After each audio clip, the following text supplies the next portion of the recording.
Welcome back to the Shine Within podcast. Samantha Lander is a functional diagnostic nutritionist dedicated to helping individuals in recovery break free from lingering health struggles and reclaim their vitality. With a science-based root cause approach, she specializes in balancing hormones, healing gut issues, reducing sugar cravings, and optimizing sleep, weight, and overall wellness. Drawing from her own journey of addiction and recovery, Samantha understands the deep connection between nutrition, mindset, and healing. Through personalized coaching, functional lab testing, and sustainable lifestyle changes, she empowers her clients to move past feeling stuck and step into a healthier, more energized life. When she's not working with clients, you can find her doing hot yoga, DJing, which we're just talking about, networking, and of course, being a mom. Samantha, I was already having so much fun talking with you before I hit record. I'm like, we could talk about the whole DJing world and the rave world and the club world forever, but so much fun. It brought back great memories, and I probably need to go back out dancing again.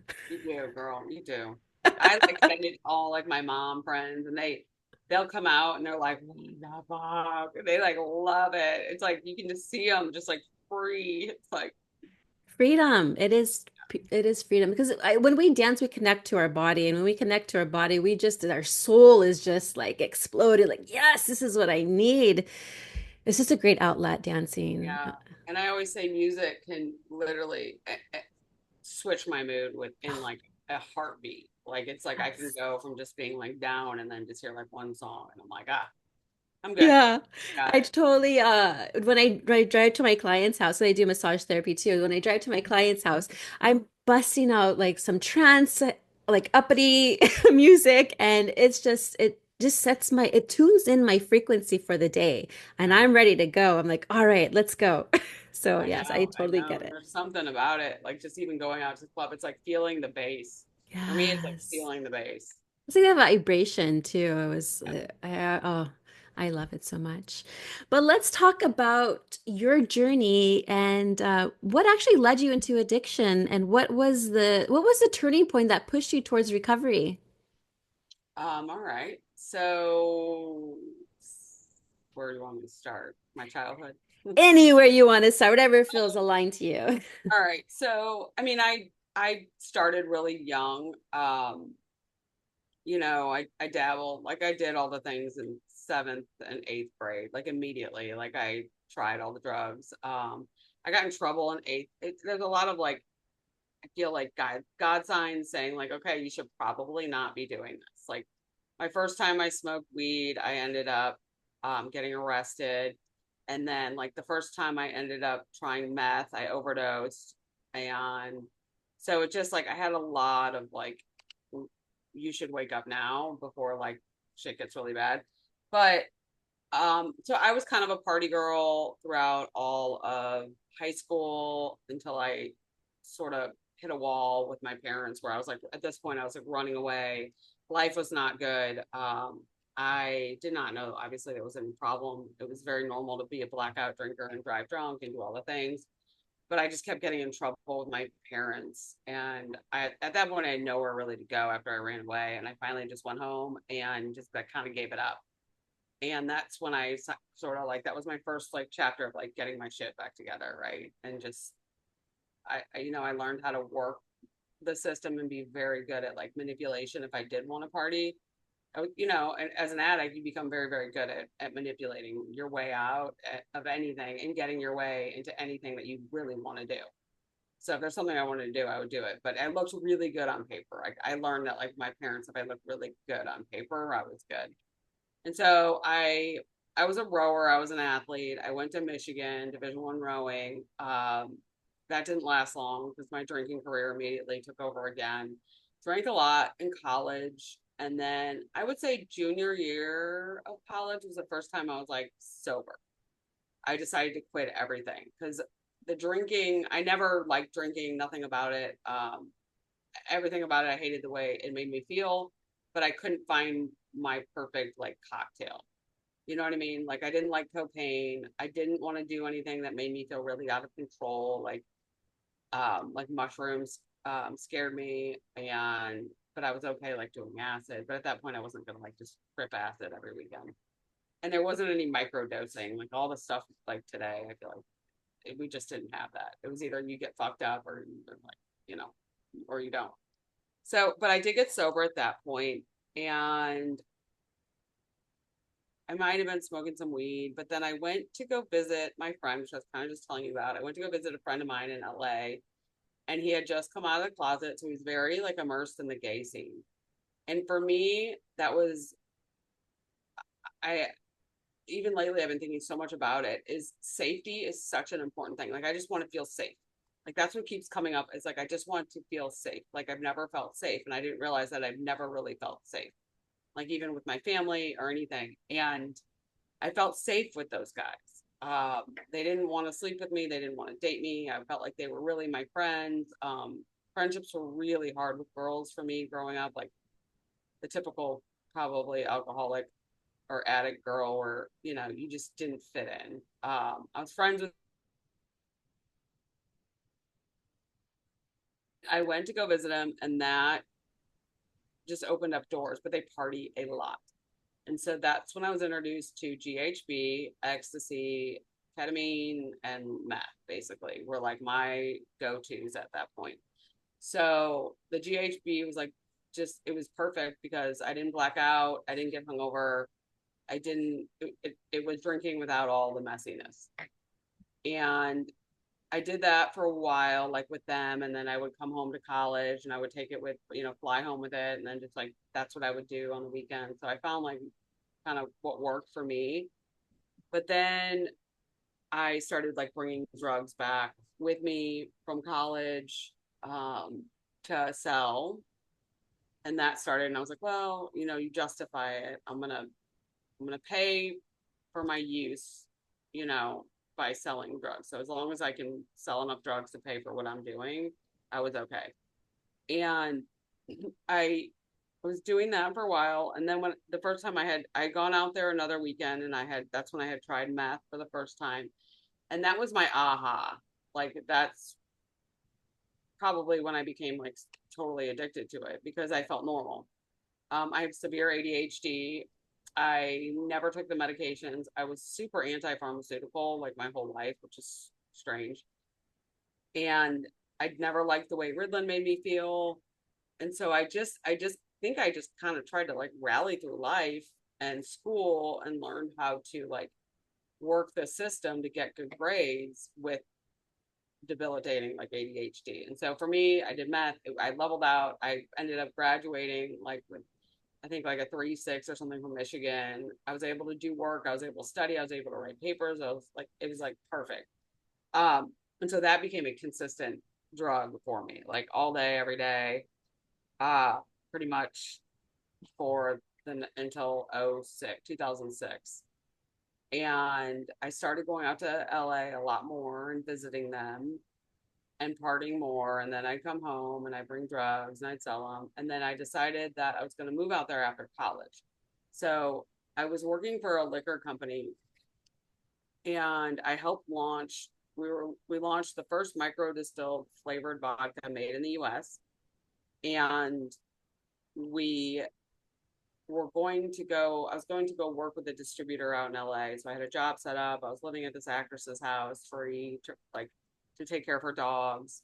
It could have been like a more perfect setup. So I moved out there. My job fell through, and that's when I decided I was going to buy two turntables and become a DJ because I saw there were no female DJs out there at the time. So in LA, there was one. It was like DJ Lady Tribe, I think, and then and she played hip hop, and there really weren't. And I'm a very like entrepreneur business. Like I've always had 5 jobs. I've always worked really really hard. Always been really good with money.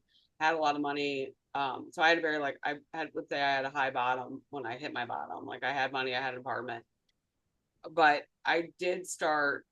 So I got the turntables, but I was also selling drugs at this point out there.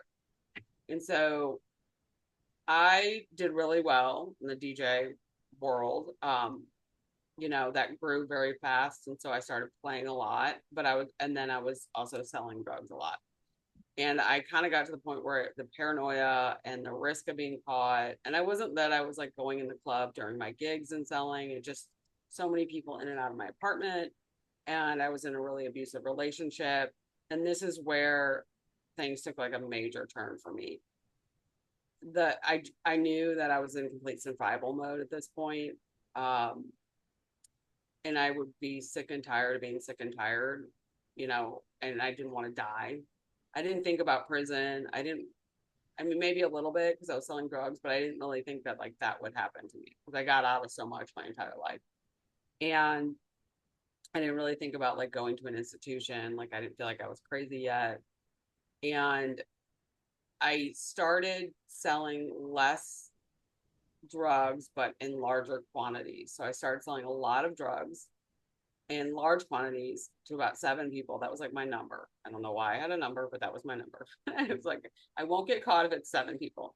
So I would just do that with 7 people like once a month. And then in 2005, I ended up having a full SWAT raid at my apartment, um, and got arrested. It was Beverly Hills. I was there. I had a $500,000 bail, and they let me out the next day on my own recognizance that I'd show up for court. I mean, I really had no idea what was happening at this point. And I got out and I came to my back door, and the Missouri feds were at my door. So at that point, I remember walking up and being like, "Hey, you guys are back," thinking it was like the people who came to do the spot, right? And they're like, "What are you talking about?" They're like, "We're from Missouri. We just heard there was some activity in the area, so we stopped by." I'm like, "What? Like you're from Missouri?" Like it was all very confusing. And they told me my best friend from high school had set me up. They knew everything. They had her in custody. They knew that I had been shipping drugs to her. And I think the last time I had shipped anything to her was about a year prior to that. And it turns out the guy she was selling to had gotten in trouble, said that she was getting it from a girl in LA. And so they just came and told me this whole story. And she wasn't even detained at this point. So they said there may or may not be a case. And so I kind of just like sat in that, like the stagnant thing. I was looking at time for the SWAT raid and then potentially having federal time. And th- this is when I would say my bottom hit, and I started to sort of wrap my head around like something really needs to change. The paranoia was like beyond anything I can describe. I thought they had put cameras in my house, and a friend of mine called and said, "Hey, you should come visit me. I'm in rehab." And so I went to visit him. Still no idea like what an addict was or what 12 steps were or anything like that. And he's like, "I'm sober. I'm in rehab." So I went out there, and I still did not identify as an addict at this point. Like, I mean, I like could not stop smoking meth. I pretty much was off everything else, but like, I just didn't, I don't know, that to me, an addict was someone, I define that as someone who like lives out of a car, is homeless, and is shooting up heroin, the worst, the worst. And so I visited him, and I wanted everything that he had. Like it looked like summer camp to me. Like everybody was so happy and like hanging out, and whatever it was that was there, I wanted. And that was the seed that was initially placed for me. And then I went home, and I just was at this point I was pretty isolated. Like my real friends wouldn't like even come around. And I asked my dog, "Do you think I should go to rehab?" And she came and put her head in my lap, and that was my answer that I needed. Yeah. And I called my parents, and I told them I found this amazing rehab in Malibu where you could like go kayaking and get massages. And they were like, "What the fuck are you talking about?" I was like, I was so out of my mind. I said, it's only $7,000, which is no rehab, unless it's like state funded. And I need $50,000 deposit. Like it's so backwards. And they were like, "Oh, okay, well, we're gonna look into this." They called me back. There was like, "There's no 12-step program. You are not going there." And I'm like, "Fine. I need to go somewhere with a pool, and I'm only going for 28 days, right?" Such addict behavior, right? I was just not ready to let go of the control. Like I just had to have like some bit of control still on the choices that were going to be made, even though my best decision was clearly my worst at this point. And I found one in Orange County. I checked myself in, and that was it, man. it was like the pink cloud beyond the pink cloud. Like I was on like a magenta cloud for years. I loved rehab. I loved the fact that I was laughing again for the first time and I don't even know how many years. Everybody there, I don't know if it was like they just got me because I didn't still I don't know that I was like I don't know, I just felt safe. I think part of it was like I just felt safe. Like I knew I had to get out of what I was doing and I just didn't know how and that gave me my answer. If I could, I always tell people if I could bottle that shit up and sell it, I'd be like a billionaire. Like rehab was great. Like yeah, I loved it. I kind of wish I could like get back in that environment sometime, but not because I'm using. And then I got out. I came home. I moved home. I did my time, my LA County time. I got out. I got my probation transferred. I was getting a job living back in St. Louis, and I got federally indicted with 22 to life. So at that point, I was still sober. I did not use like through any of this, and I ended up. We got a lot of the counts dropped against me, and I ended up with 27 months federal time. I did that. I got out. I got a job. Um, I started my own business, was doing six figures within a year, bought a house. Like all the gifts of sobriety like happened. Like I got them all. I was still working a pretty good program. I'm a program girl, so I don't know. I don't know if people on the show are, but I was still, you know, working a good program. I went to meetings. I worked out a ton. I worked a lot in prison and I got out and I was a personal trainer. So I got into the health and wellness space, which is funny because I feel like a lot of us do. And I don't know what it is. I don't know if it's like, I just knew it'd be easier to get a job that, because I had money laundering was my charge. So, and then I got out. I had my job. So then like just life kind of progressed and I went to one meeting a week and it was an AA meeting and I couldn't relate to anybody because they didn't do drugs, they didn't do GHB, they weren't DJs, they weren't in LA. Like I just everything was like that's not me, that's not me. And I know, like I knew at that time, like alcohol is still a drug. I knew I had to stay away from it. I know it's all the same thing in my mind, in when it comes to sobriety, but I just couldn't relate. Like I was very judgy. Like you drink and drive with your children, like something what, like all that, like I couldn't comprehend it, and I ended up I was going through infertility like treatment, and I stopped going to meetings, and I married a guy who had I think when we got married he had 23 years sober, and he was an NA guy. He got sober at 16, and I think the obsessive compulsive behavior that we have started to manifest again when I was going through the infertility stuff because trying to get pregnant and you can't and going through that is like I say it's up there before prison for sure.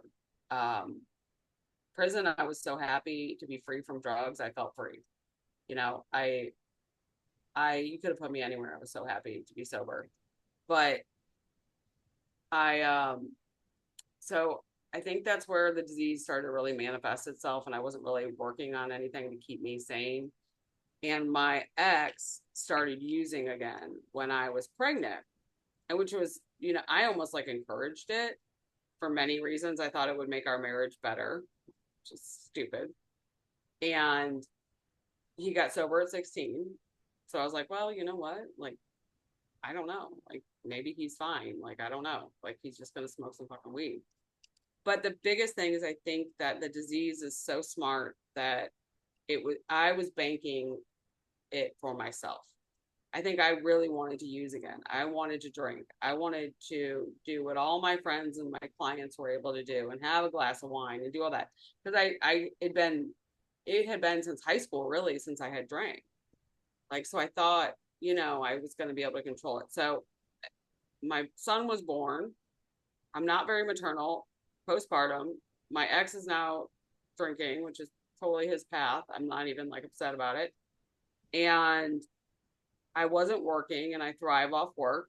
Um, I I don't do well unless I'm successful at work. That's kind of like my thing. And I um I went to a breastfeeding class and I was having trouble breastfeeding and the woman said just have a glass of wine. And right there I was like, okay, that's it. I got my green light. I told my parents that the what they said. They said okay. And so I started drinking. So I had 13 years sober and relapsed on alcohol.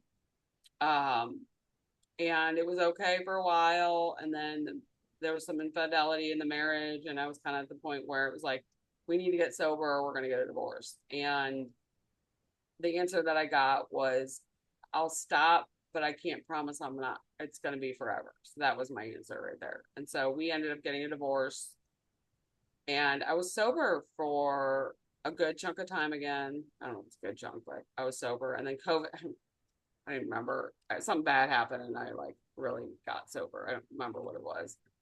And COVID hit and I'm a like super extrovert and online meetings were like not working for me. And I was having a hard time with my sponsor and I was okay for a while during COVID. And then I remember I have a really hard kid and I had like 20, not that this is an excuse at all. But I had like 20 days straight with him and it was like raining and it was just I like lost my shit. And my ex did something and like set me off. It was like, and again, it's nobody's fault but mine. And I started drinking again. So that's when I started drinking. I started dating. I started like it was a shit show. Like I was acting like I was 21 years old. Like just it was just everything about it was out of control, and it was fun until it wasn't.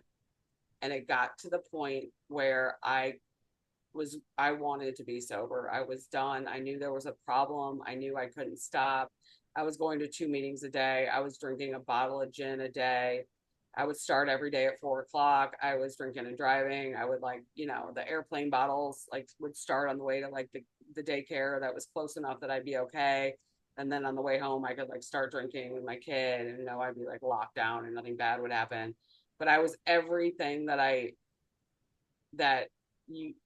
couldn't relate to in those meetings. Like everything I was doing, everything all those stories that I heard. And so for now, AA is like I can totally go and be like, yeah, it's 100% me across the board. But I did not think I was gonna like make it. I couldn't stop, and I realized how bad I was having DTS, was what was happening every day at 4 o'clock, and I was running this health and wellness business on top of it, so it's like a high functioning drunk, but it was definitely getting harder. And I got in a relationship with a guy. Okay, so here's how God works for me or higher power is I was like, can't I just meet a guy? And I don't know, I maybe had 30 days, who's just sober, tattoos, 6 feet tall, and has a kid. Literally the next day I met him. And this was he, I don't know if we would ever be together or not, but whatever it was the exact cocktail that I needed. And he was just super loving. And his family like had this like sober, they were all sober, and it was like so cool to me. And I relapsed once and he kind of like let it go. And I was really honest with like how hard it was. And then I was relapsing and definitely not telling him. And then I told him another time, like I would like save it for like one big one. And that would be the one that would like do it. And so I told him again. And, you know, it was done. Like he's like, I can't do this. I have a daughter. Like, I love you so much, but like I can't do it. And then another good friend of mine's like, just stop talking to me. And right there, losing a human due to my alcoholism was my like breaking point. Like I've never lost anybody. I've never like lost a person. And it wasn't gonna be my son that was changing it. Like he was so young, I think it just was hard. It's hard for me to connect with them anyway. Um and yeah, that was it. I haven't even thought about having a drink since. So Oh. where I'm at. Wow. Wow. Wow. Wow. Wow. Well, first off, man, you're amazing. And I thank you so much for sharing your story. on my podcast, I have, a lot of experts. You're an expert as well, but no one really gets vulnerable and just shoots the shit, tells a story, and just gets real with their story. And so I really, really appreciate that you just say your raw story. And that's what I love having on the show. Because I feel like so many people can relate. Like everything you were saying is like, I can relate, I can relate, I can relate. Because I've had those relapses. I loved rehab. I had so much fun, but like, yeah, the 30 days afterward, I went straight to the casino and started drinking because I thought I had it on my own, and so I Right. get all the relapses. And yeah, it's true. Like once you feel like, someone so close to you, they're like, no, I can't do this, and they step away, or you're losing friends and that are really close to you, then you're like, whoa, okay, this is a pattern that I'm seeing, and then this No. needs to change. And then that's like the aha moments too that happen. So yes, thank you so much for sharing that. um, I mean, I used to drink a fifth of vodka a day. Literally, I'd drink at work, I'd drink and drive because I had to in order for me to function. Otherwise, I'd be, have a seizure, shakes, throw up. That was what I needed. My body was dependent on the alcohol. So it was very hard for me to recover. That's why I couldn't do it on my own. I really needed to go to the hospital. And I talking about the God moment, mine was literally in front of a liquor store in my car, crying. It was raining outside. I was like, I can't do this anymore. I'm sick of my sickness and I need help. And that's what happened. I was sent to the hospital 2 weeks later with pancreatitis and severe agony and pain. And I thought, oh my gosh, is God mad at me? What is going on? But no one visited me. I think everyone was pissed off at me at the time. So I literally was by myself there. Bless the nurses in the facility, the staff there, the doctors as well, helped me. But really, it was me and my higher power, the God of my understanding. And I had to connect. I had to build that relationship. And then that's when I'm like, what a perfect setting for me to restart. I didn't have my kids were taken away from me. So it was just me by myself in this little studio. And going back home after a week later from the hospital, there was a bottle of vodka waiting for me. And I'm like, no. I threw it away and I'm like, I'm starting brand new. That's it, And so those moments, that was like my rock bottom was really being very sick. I wasn't in prison, but I was in jail because I was very abusive to my partner at the time. I was physically fighting, hitting. I even went to remember you were discussing the inpatient. I went to inpatient, outpatient. I think I've done like everything, the whole list of things to do. And I think it was that moment of surrendering that really helped me. Yeah, the second time, like so when I relapsed, I remember I was like, Mom, I was like, I remember calling my parents to be like, I really think I need to go in treatment. Like I think I need outpatient, like I need something, like I'm not getting this. They're like, no, you've done this before, you're fine. Everyone's like, you're fine. I'm like, you guys, I'm not fucking fine. Like Uh, I'm asking you to go to treatment. That should be like a red flag to someone. And like now my parents are like, we had no idea how bad it was. I'm like, I think I told you. I think I was telling you, like, when I say I want to go to treatment, like, that's a pretty bold statement, you know? And I'm like, yeah, they're like, well, I'm like, I don't know. I'm going to the meetings. I just wasn't ready. I just wasn't yeah, ready. I just had to have a few more in me and then it hit it. yeah. It Stuff I would was, do. I remember I was telling someone the story the other day that I remember I got a bacterial vaginosis and I had to go on the medication. And when I picked it up from the pharmacy, I had gotten the oral pill first, and they're like, "Yeah, you can't drink on this, or you'll have seizures." I'm like, and so I like Googled this shit to see the timeline of how long I have to stop drinking to be able to take this, and I saw that there was a gel. Then I called my OBGYN and told him I had to go to a wedding, and I gave him this whole fucking spiel about this. And then it happened twice. I was on it. The first time, I think I was able to stay sober for 2 days with the gel. But the next one, I was literally drinking while taking this stuff and like taking care of my kid when it's like you will go into seizures. And like, I mean, the shit we fucking, I mean, that's when I was like, okay, like I'm willing to die, like I don't even, yeah, yeah, yeah, I feel you on that.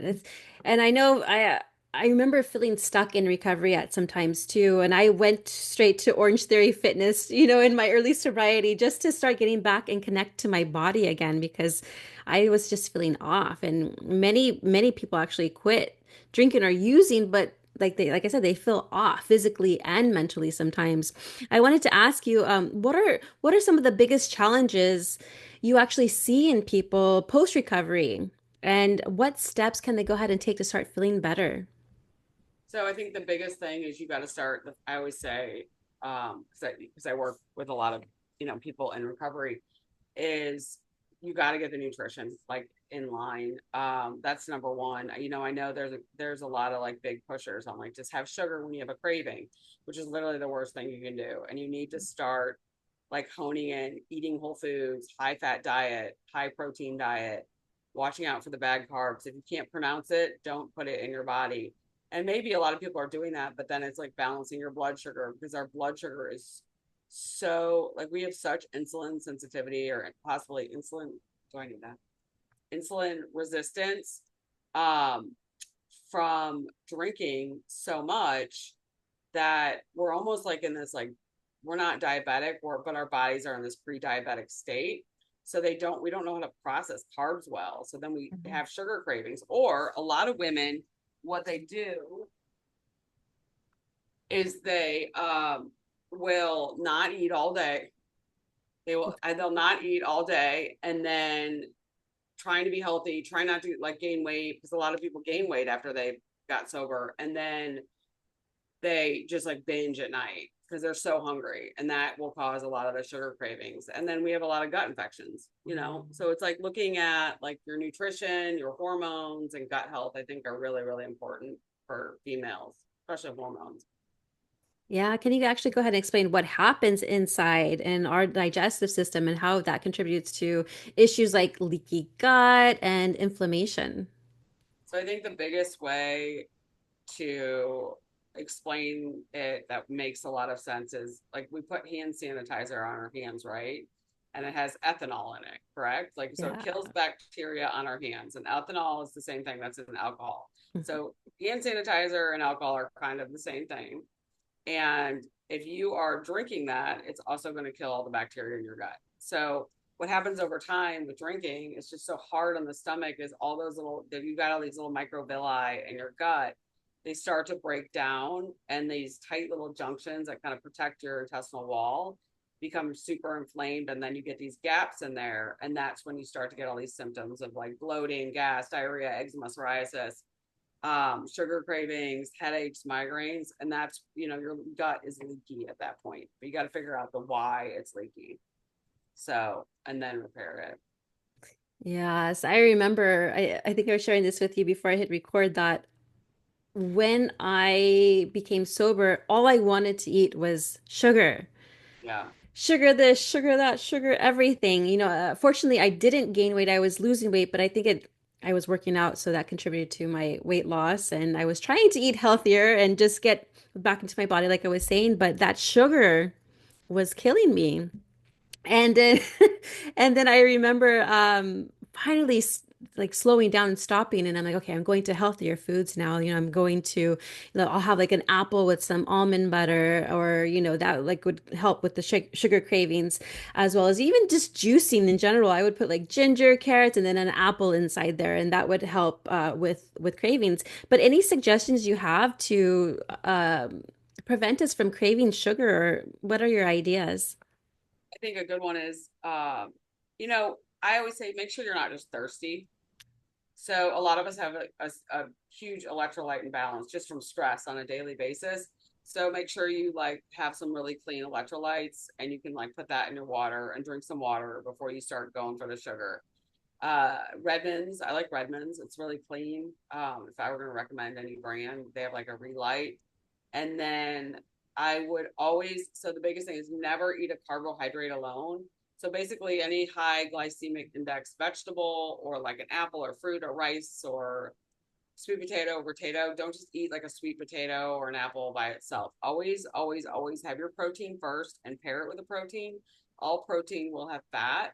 So the protein and fat is a really, really good buffer for like your blood sugar and your insulin levels. So that will in turn help you from having a lot of cravings. So getting like just high fat diet. Fat is the building blocks for all of our hormones. So we need all that good dietary fat. So I'm not saying get like soybean oil or like So like animal fats are really good. Coconut oil, avocado oil, butter, those are all really good forms of fat. Cheese, if you can have it. I switch everybody over to goat. So a lot of people don't do cow's milk, so just switch to goat everything, and usually they're fine. Um, and then, I mean, exercise is a really great technique. I think, making sure your breakfast, eat like an upside down pyramid. Biggest meal in the morning, smallest meal at night. If you want to lose weight, cut carbs after lunch. Those are like the best tips I could give you. And like for weight loss, really like eat within 30 minutes of waking up, have a protein. So like a turkey burger and a sweet potato. And Mhm. then lunch could be like a piece of salmon, green beans, and some rice. And then dinner would just be like salmon and a salad. Uh, and that should help lose weight. If you don't, it's probably not your food. It is probably your hormones. Oh, yes. Let's talk about those hormones. What are some of the most common hormone imbalances you actually see, and how can women go ahead and start healing naturally? So the ones I see the most are estrogen dominance from people who are in recovery.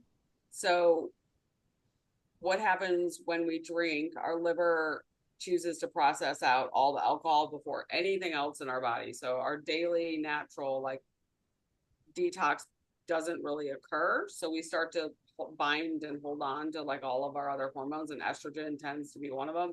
Alcohol is a hormone disruptor. If you highlight your hair, if you burn candles, they're probably from soy. If you touch receipts, if you eat out of plastic. So there is a lot of endocrine disruptors that are going to cause us to become more estrogen dominant today.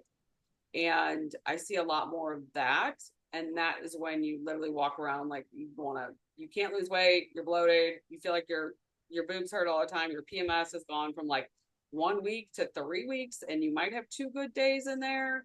And everything is a bloat. Like I always in my intake on my clarity calls with people, I'm always like, okay, now tell me your bloat story. Like we go through their whole health history, but then I'm like, okay, tell me the bloat. Like, do you wake up bloated? Are you bloated all day long? Is it cyclical during your cycle?